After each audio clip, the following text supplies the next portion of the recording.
So my career, it's kind of weird. I started racing in Colombia when I was a kid.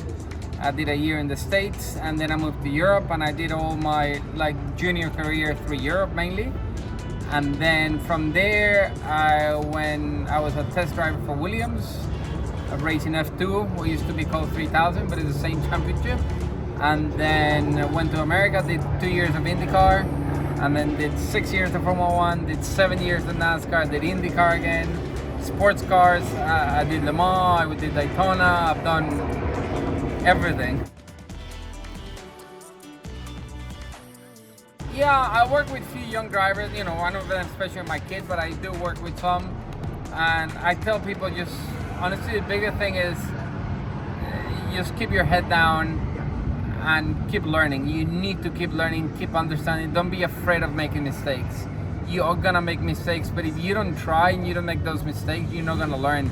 Sometimes you can tell them everything, but until they don't live it, they don't understand what it takes. And it's not easy, it's not easy. Everybody's really competitive, everybody works really hard, and at the end of the day, it's learning to work with the people around you and make everybody around you better so everybody can elevate you.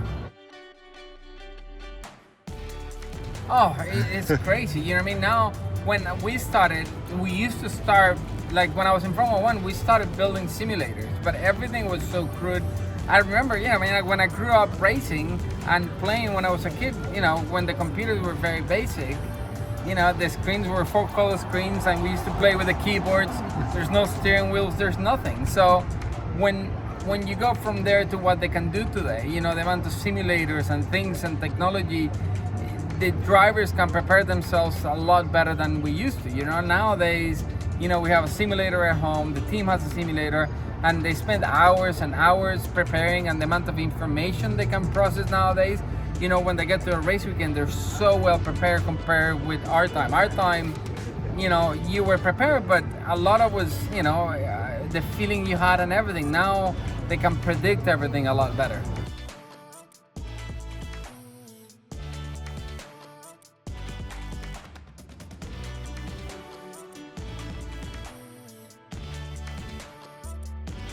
Four. Yeah, on the cars probably less than 65. Really? Wow. In my time there were maybe 4 or 5 cars with cameras, and you had maybe 1 or 2 cameras per car. So I'm thinking, maybe if you think about it, you have 20 cars on the grid. That's why I went with 60.